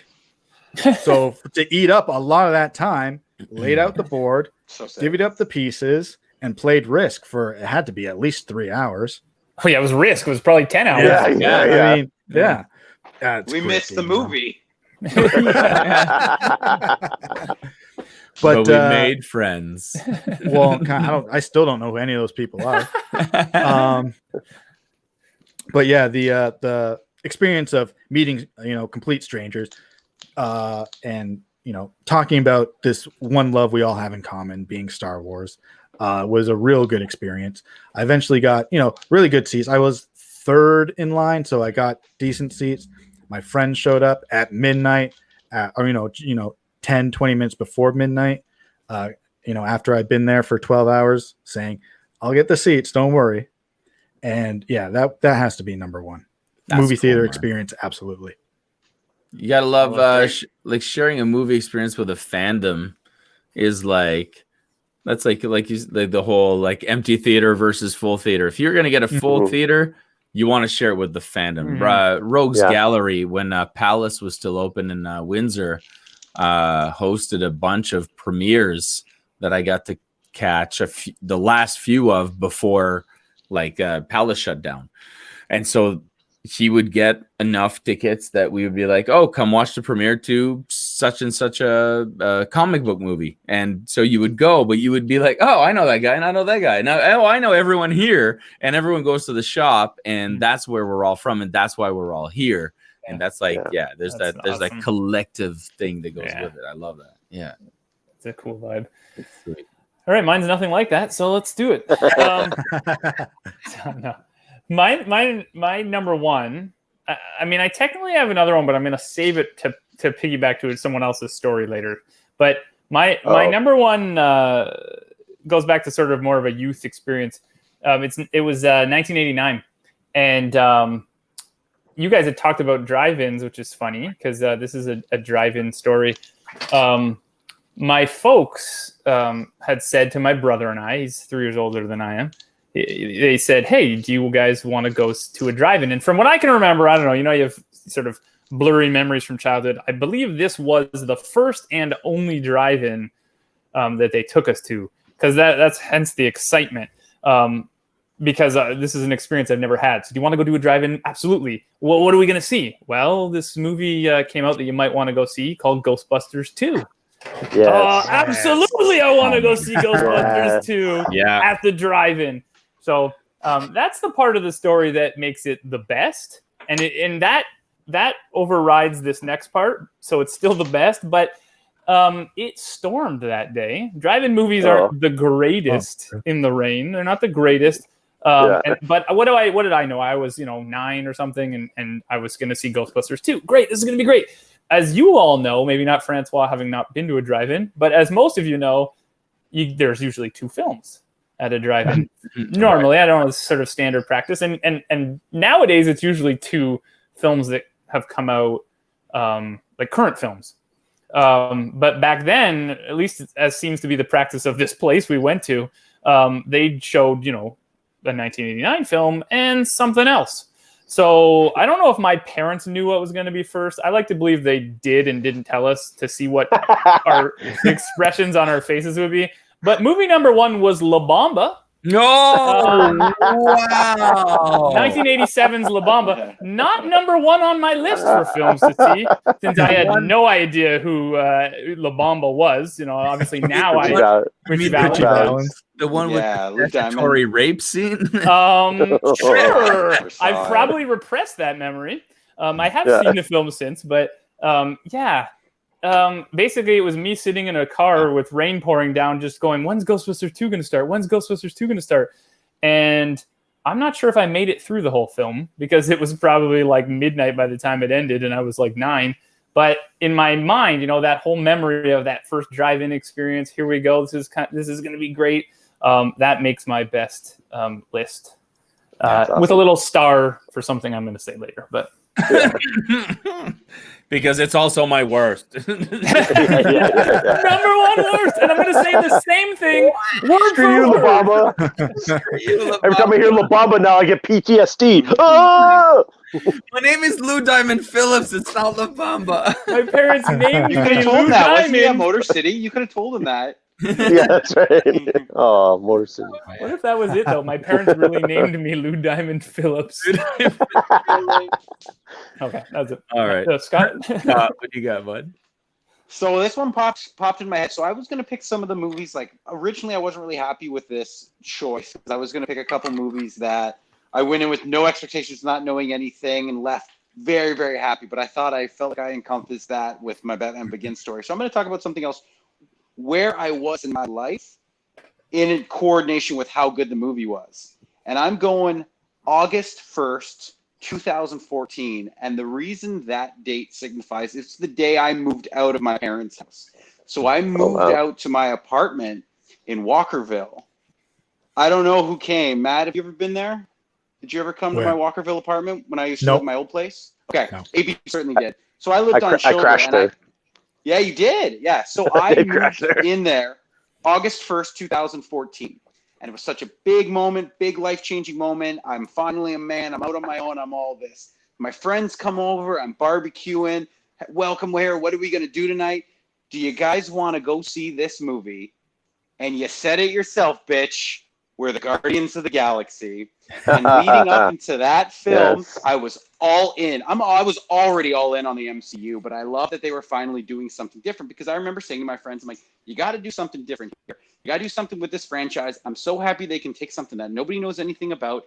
They're going to they're going to make a star out of Pratt, who was riding high off Parks and Rec. I was followed along his weight loss journey. He got ripped. I remember where I was when January 2014, they announced Bradley Cooper as the voice of Rocket. I called Matt inside of my Dollarama and was like, I'm all in on this movie. Again, like I said, going back, what I love about that, having friends at my house first, going to see that movie at about 10 o'clock, movie getting out, it being fantastic. Again, also some other stuff too. That's why I love Peter Quill. I resonate with him as a character. I have no siblings or anything, so I'm on my own. It's the fact that, he's on his own too, and he's growing up, and then you see this, and he's surrounded by his friends who become a pseudo family and stuff. And I'm like, wow, this is a very resonating film for where I am in my life. And not only that, it's an incredible film. It's one of my top 5 favorite MCU films. Then after it's done, what does everyone want to do? Do you guys want to come back to my house? And everybody did, and a couple guys stayed over too. So again, for the fact, do you want to do good, or do you guys want to do something good, bad? Something bad? Bit of both. Smashing mailboxes on way. No, again, like we talked about, that's what film is. It was. We talked about it. It was exciting. I echoed the main character where I felt I was in my life, and like I said, the next day I was on my own adventure. I had moved out. I was forecasting the treacherous storms of space and time by myself. and like I said, so Guardians of the Galaxy is probably the best movie experience I ever had. Not only for the fact that I was with my friends, but I also had my own embarking of an adventure that started that very same day that movie came out. Yeah, that's really cool. big, Very cool. That's huge. You're all grown up. You're grown up, and you're grown up, and you're grown up. All grown up. Yeah, that's great. AB, what you got coming in? Okay, my story is pretty much almost exactly the same as Matt's, but May of 1999, before you could actually go into theaters and get your tickets ahead of time, you could not get your tickets ahead of time, a week ahead of time. You could only camp out for tickets to see it that night. And so on a night in May in 1999, me and a few friends sat in front of Silver City in the afternoon of the opening night of Phantom Menace, and it had been 18 years since I'd seen a Star Wars movie, and so there was some hype. And pretty much exactly like Matt said, there was a whole crew of a huge line of people. They were there literally all night long, all day, and then all night up until midnight, of people that were big time fans. And so there were people in costumes. There was a lightsaber duel at one point in the parking lot. There was a bunch of super nerds at the front that had set up a 4-computer landline and were playing computer games against each other outside of the theater, playing Star Wars computer games with each other. They had trivia. We had little trivia contests amongst ourselves. There was just a complete nerd out, and it was exactly like Matt said. It was like a total immersion into fandom, Star Wars fandom.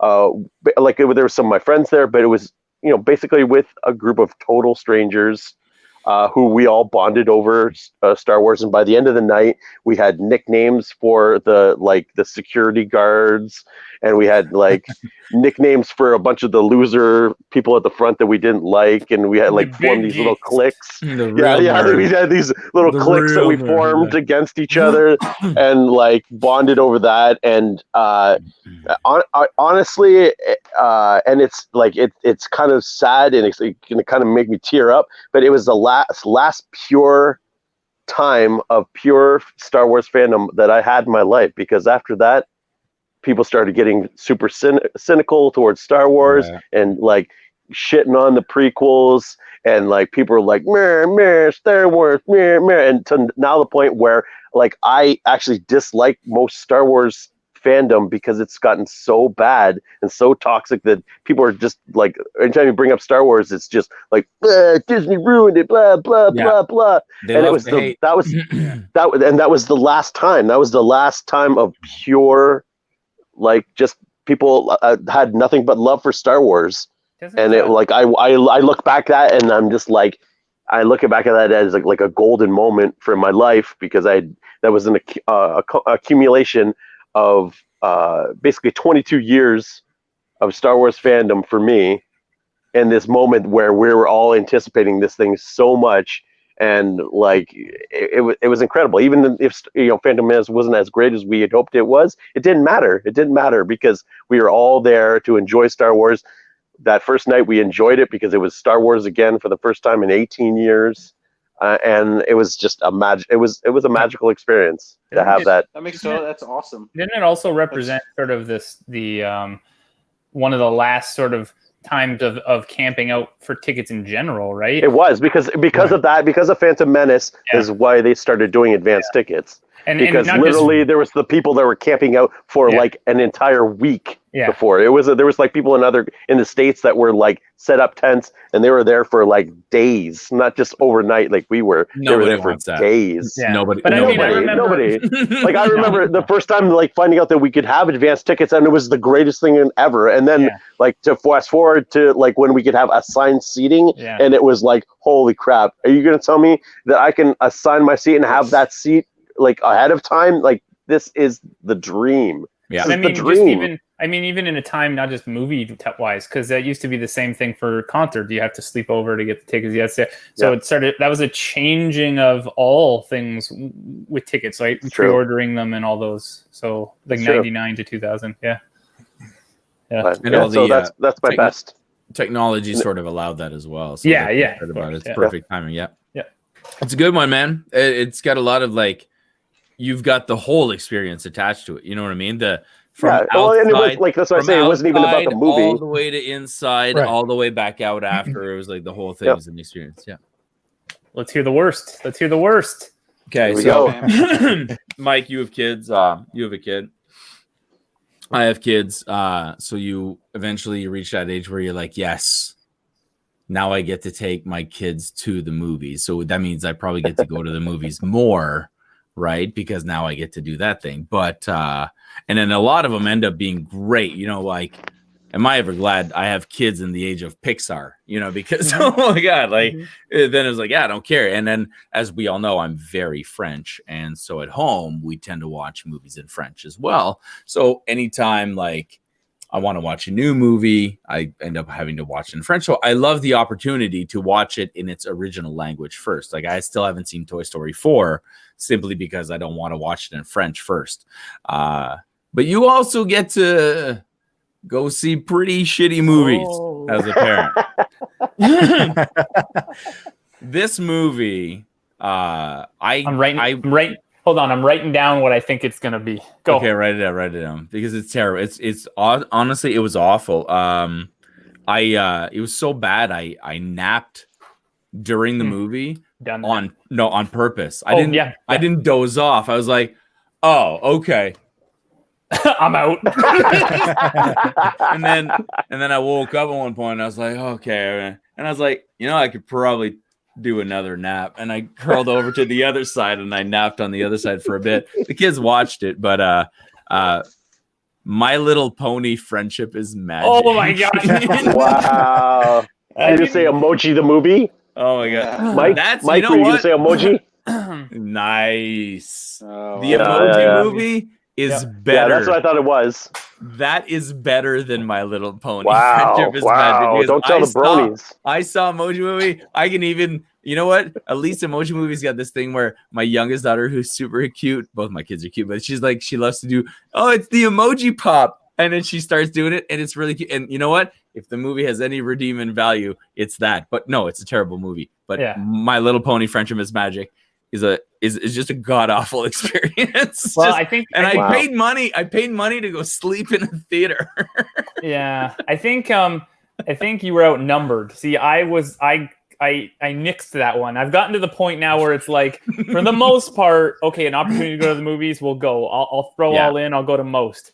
But when it's something like that, where it's not even like it was, based on a toy, based on a show, based on I'm like, nah, we'll catch that one for free. Well, I can sleep on my couch. I think I had to take I think this is gonna sound super irresponsible, but I think we may have taken Friends. Not even know. You were the one adult. You were the one adult.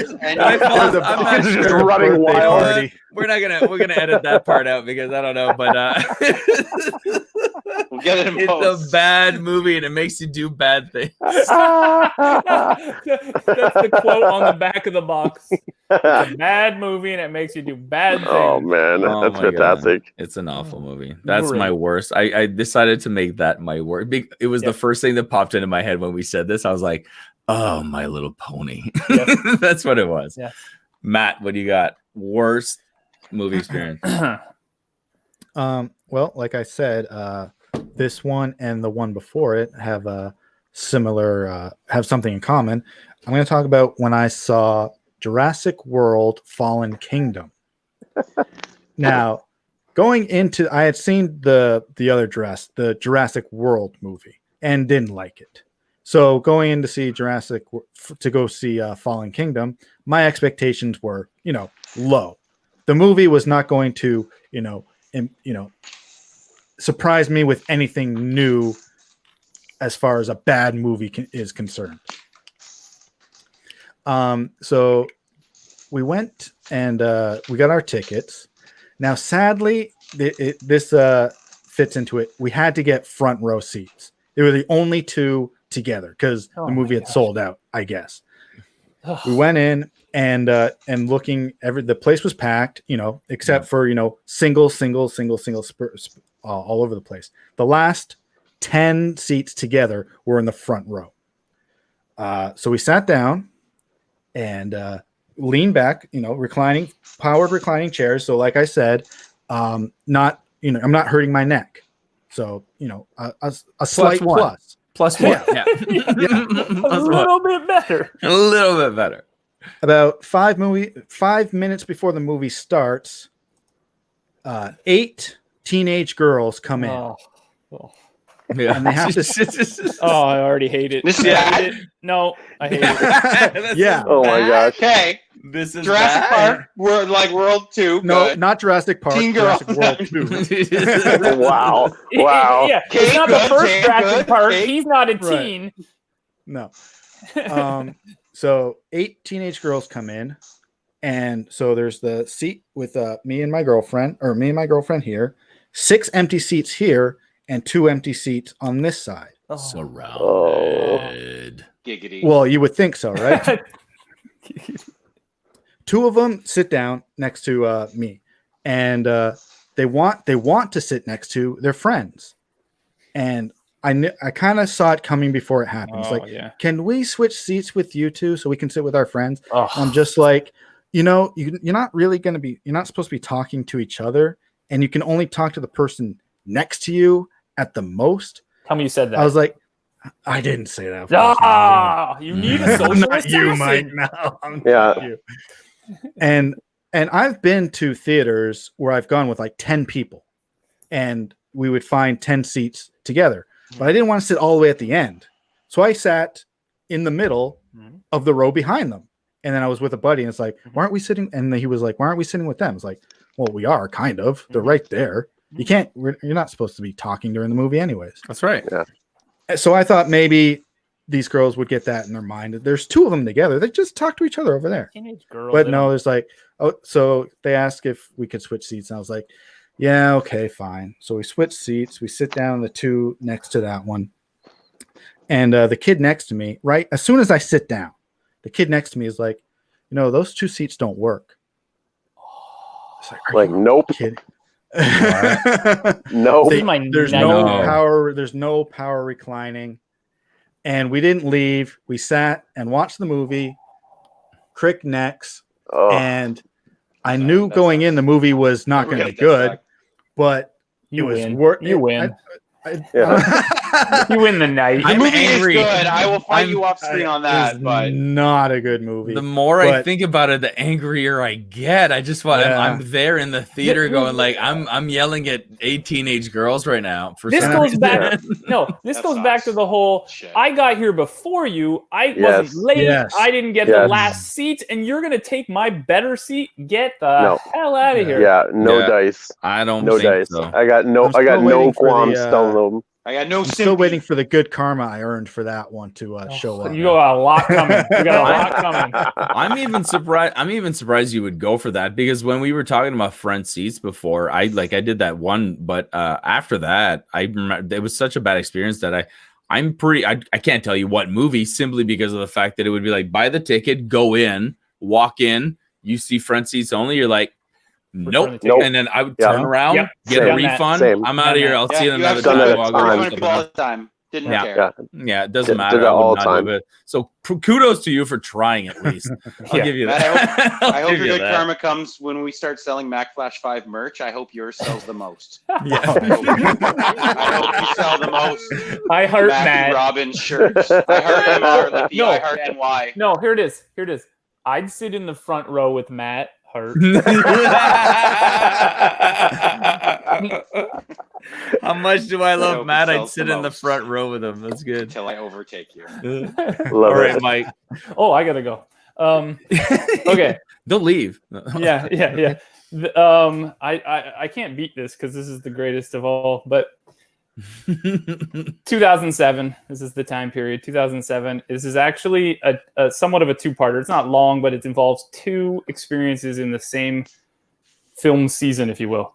I went to go see 1408. I think it was just my wife and I. I'm not positive, but I don't know if Andrew was there or not. But I went to go see 1408. Stephen King short film, spooky, whatever. Probably the only thing out at the time. This might be good. Whether I liked it or not remains still a mystery, because I haven't watched it since the theater. Because when I went, I apparently, unbeknownst to me and my wife, was going to be watching it with a baby. Because I went to go see 1408 with some woman and her baby in a little, a car seat, whatever. What? Yeah, that's right. Your face, Francois, is exactly my experience of that 1 hour and a half. Because I didn't know I was watching it with a baby till, I don't know. It's kind of like the fire alarm story or the bomb story that Andrew had. Somewhere in one of the creepy scenes, there was a baby crying.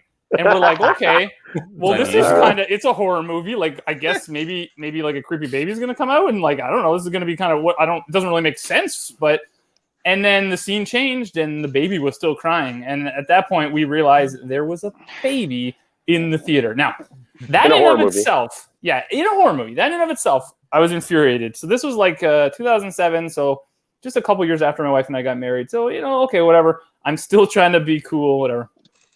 Fast forward to October of that year, to which Andrew I know was at. Saw 4 comes out. Saw 4. All right. I didn't think I was ever going to top the baby. But during Saw 4, a grandma, a mom, and their, what do you think, Andrew? 2-year-old A toddler. The 3, 4 max. I'm guessing 3. It had to have been 3, tops. no more than 4. Comes into the theater. Now, we watch them walk in, and we all look at each other and go, what the hell is happening right now? Yeah. Right? This is Saw. There is no way you accidentally watched the wrong trailer or walked into the wrong theater. This is Saw. And so I don't know if we waited a little. I'm fuming. I'm still getting down from this baby experience from a few months ago. And I'm like, what? Because I was venting to everybody about that. Who brings a baby to a horror movie? Right? And so you're thinking, okay, fine. The baby can't process. It's just noise, whatever. This is a toddler who's going to watch some of the most horrific, this is like torture porn type horror, right? Well, it's not the first one. It's the bad. fourth one. And this kid does not want to be there. Why would they? This kid is running up and down the aisles. This kid is crying and screaming. And they're just like, oh, you'll be fine. Have some popcorn. I was so infuriated that I was like, F this, walked out of the theater, and I went and found a manager. I was so infuriated. And what infuriated me more, and I mean, Scott can talk this, and I get the angle of business, but the manager didn't give a damn. Didn't care at all. I walked so many kids to see something. There were so many toddlers trying to see Deadpool, and I'm just like, man. Yeah. Okay, so I'm glad to hear that. Like, to the mom, I'm like, he takes a strap on, like up the do you want your 3-year-old kid? I like full forewarn, like I can't have that shit on my conscience. So, but these people knew what they were getting into. This is soft 4, and it's like all the way into the movie, and like.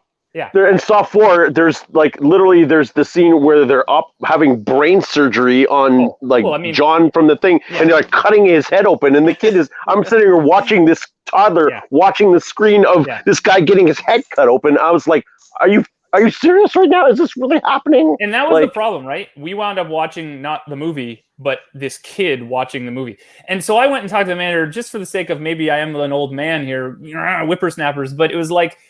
As a sort of what I like to consider a responsible adult, I went to the manager and said, look, I get that they're with their parents, but at what point do you say parental, guidance or it doesn't matter. Override. Yeah. You, where's your moral standards? What does this say about you? And all he could say to me was, well, I can give you some free passes. And I said, it's not about me. This kid is going to be ruined. And you're allowing it to happen. And that was my worst. Wow. Worst. It was terrible. I remember seeing Saw, the first Saw, opening night. I almost put Saw on my list for best. And I was 19 years old. And we were getting carded to go see it. They were checking ID. Yeah, to the point where we got in our seats and the theater was packed, obviously. The house lights come up and 2 police officers come in and escort like some 13-year-olds. They're like, you got to go. Where were they on this night? I got it. Where are the cops on this night? See, there's your problem, Mike. You went to some. No carded, but wow. Mike, you should have gone straight to the police. You should have been like screw that manager. I'm calling the police on these crazy chicks. Well, it felt like parent neglect for sure. But anyway, Scott, you're up. That's awful. Yeah, that's terrible. It's bad. It was a bad night. I hate when you just see an age inappropriate person enter like you said, you see them walk in and you're like, no, this gotta be a joke. You want to go up and be like, excuse me, I think you're in the wrong theater. My Little Pony is the next theater over. You'll see a sleeping man with 4 children. That's your torture porn. And we were like,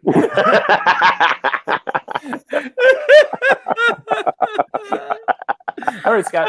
Awesome. Okay. I want to talk. These guys, we talked about this off screen. I'm going to elaborate a little further. I'm going to talk about my worst movie experience from management perspective. Oh, nice. Yes. As I said, I was the manager. We'll get into full detail, too. I think I kept some nuggets off. So I was Mr. Manager at the Imagine Cinema. I'm Mr. Manager. It's just manager. We just say manager. Mr. Manager at Imagine Cinemas Leamington from 2015 to early 2019. And it's a shame that I have to put this as my worst experience because the movie was fantastic and the hype leading up to it was great. But for other reasons of that unenviable position I was put in on opening night, I am going to put episode 7, The Force Awakens. And for me, the first year, I remember where I was when Disney announced that they bought Star Wars, and I had a friend who had read the entire expanded universe, and I was so jealous of him growing up. By the time I really wanted to, there was about 70 books, and I could only get nuggets of what was going on. So I knew the story where it went, but I really wanted to be on the ground floor.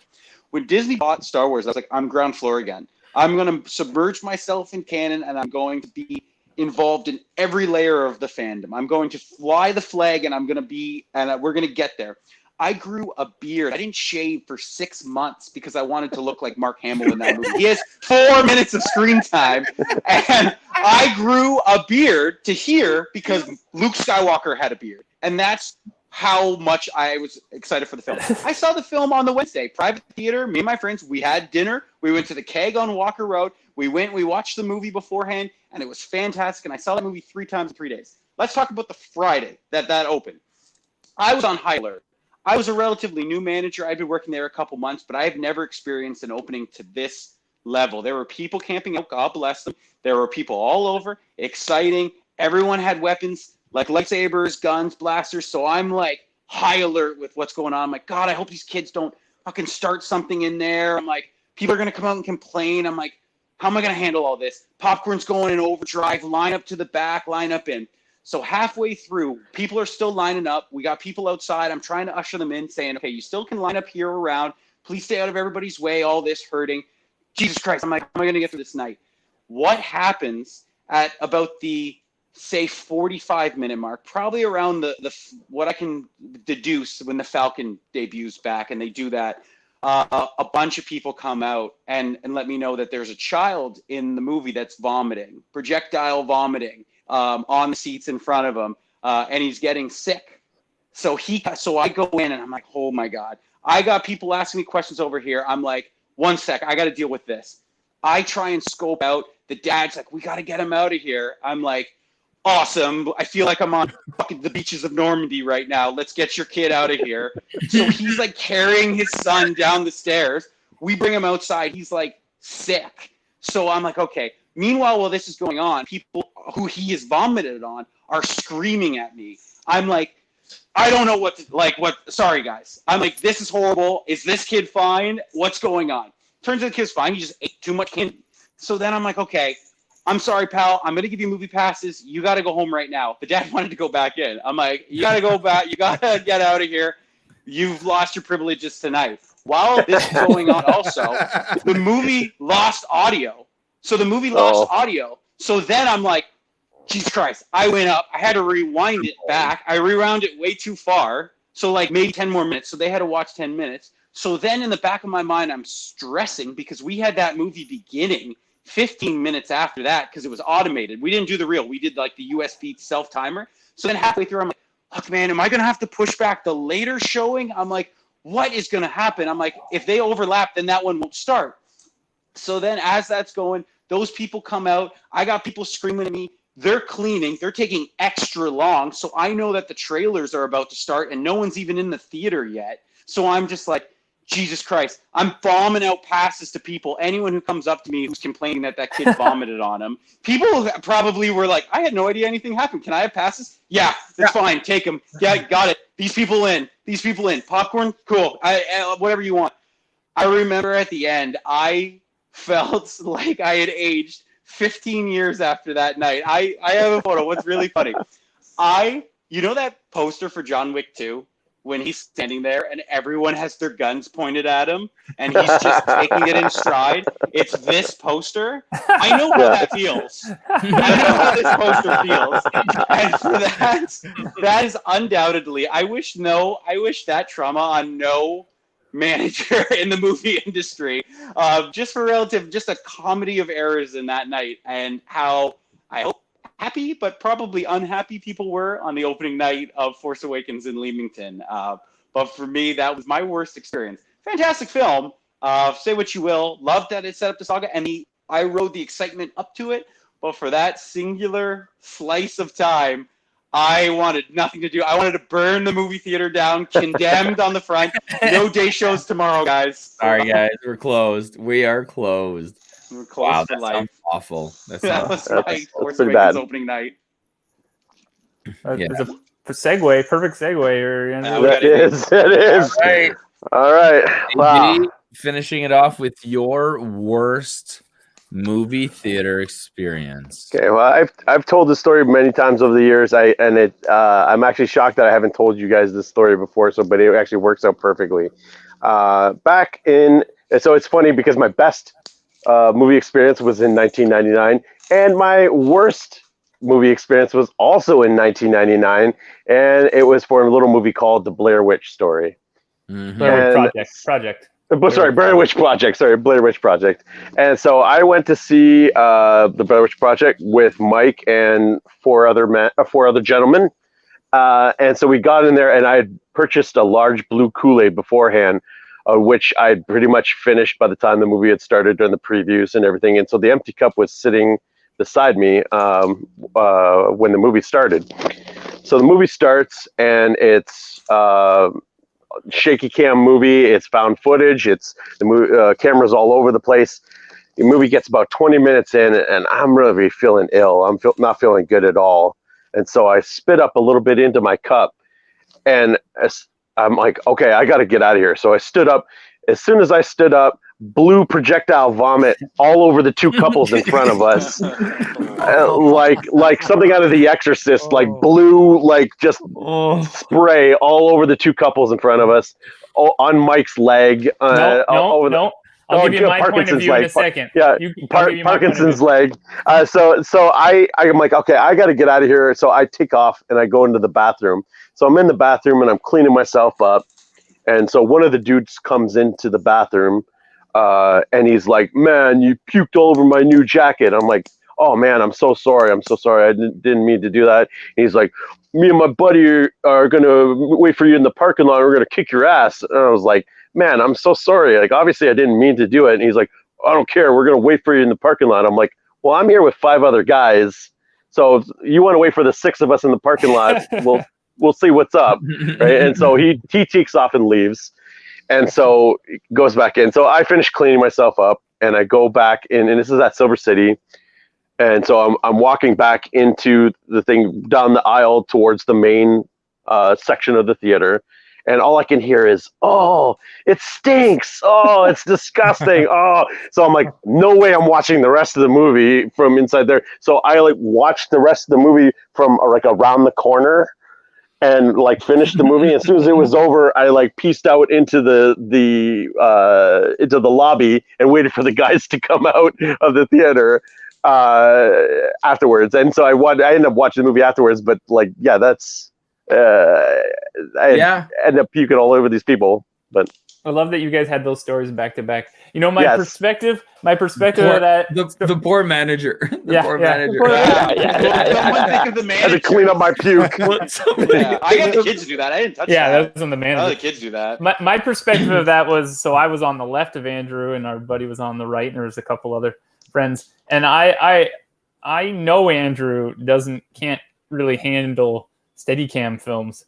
And so at a certain point, I kind of looked over at him because I could kind of tell that something was a little bit off.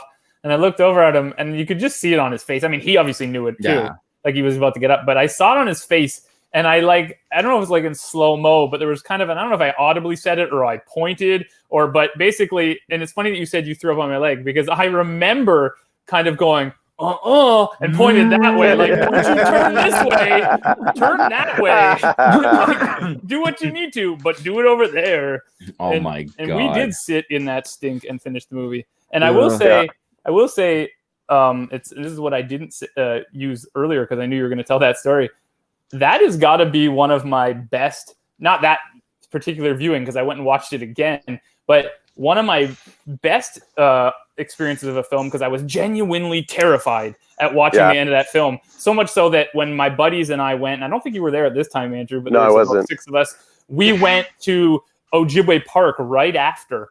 And so we went and saw it, and there was all the hype about this, and people thought it was real, and and like, you know, obviously we should have been smarter than this, and we kind of were, but we wanted to be scared. So we went to Ojibwe Park and walked it, and these are some tough guys. Like, they at least thought they were tough guys, right? And we all were walking through, and man, the forest, we were terrified. It's Ojibwe Park, but we were terrified. It's like, I'm not going to the back. Who's going to the back? I'm not going to be in the back. I'm going to be in the middle. Like it was an experience. Yeah. That's so great. So I have an addendum to that story. So fast forward a few years later, and I went to see Cloverfield. Doesn't learn. And so I went to see Cloverfield with a bunch of buddies. And so my buddies knew about my Blair Witch story. And so they were like joking with me, be like, I dare you to buy a blue Kool-Aid. And so I did. I bought a blue Kool-Aid again. So the movie starts and, you know, it's shaky cam too, but it wasn't that bad. I was like, oh, I don't feel so bad. It gets to the scene on the bridge where it really gets crazy and I start feeling it. And as soon as I start feeling it, they had put me on the end of the aisle, obviously, like they put me on near the stairs. Smart. And so I literally bolt up, run down the stairs, run into the bathroom, kick the stall open, and like projectile vomit into the toilet. And so then like I walk back into Cloverfield and it's the walk of shame because my friends all know what happened, right? And they're looking at me and like I'm sweaty, right? I'm just like, oh no. And so I sit back down, they're all looking at me like, we know what you did. We know what happened. We know what happened. And so I watched the rest of the movie. It was fine after that. Fast forward a few years after that, Oh, God. and I He went to doesn't see. learn. I went to see Quarantine with a different group of friends who also knew both of those stories. We get about 20 minutes in the movie. I start feeling it. I'm like, I'll talk to you later, guys. I'm going home. And so I did learn. I went home and I didn't puke. I got my money back and I went home. I was like, I'm not having that again. But anyway, yeah. Apparently I can't watch shaky cam. Yeah. Apparently I cannot watch shaky cam movies. But although I did watch District 9 with Mike and his wife and did not throw up during that either. So No blue Kool-Aid. Yeah, either. luckily that's only like 20 minutes shaky cam. And Sure. then it goes into exactly. normal movies. Oh man, that was great. Those are some pretty primo examples of movie experiences. I left out one that I wanted, like 3D movies. It just in general. Going to the movies with the 3D glasses on. I'm one of the I know a lot of people hate that. I love it. That's one that I left out. That could be a category in itself. Speaking of categories, our next show. Well, first of all, everybody should definitely let us know what your best and worst movie theater experiences are in the comments. We want to see and give us all the gory details. We want to know. And we've got our next one coming up right now. I think Andrew is up with a topic for next week. So, what do we got? So we are going to do the top 5 documentaries, and there's no restrictions other than they have to be full-length documentaries. You can go any subject you want. You can go. It is a broad spectrum, so any kind of documentaries you want. But documentary. Like not documentary series or just movie. Okay, perfect. Because it is a movie. I had to make sure, Yeah. Okay, perfect. That's a great topic. I think I already know. Clarify. You got to clarify? No, I'll talk to AB off. We'll talk off. I got a few clarifications on. I got one that might be multiple parts. Does that count? Ooh, well, if it's a multi-part movie, it's not the last dance. Yeah, I have to see. It's not the last. Okay, it's not the last dance. Good. Well, that was great. I really enjoyed that. Thank you so much, guys, for sharing with us your best. And some of these were definitely doozies, I gotta say. Thanks to everybody at home, and we'll see you guys next time on the Mack Flash 5. I guess we'll see you guys. Bye. Bye. Good night. Oh yeah, don't forget to check out the quiz. Check out the quiz later on today. That's gonna be great. How are we gonna write this one?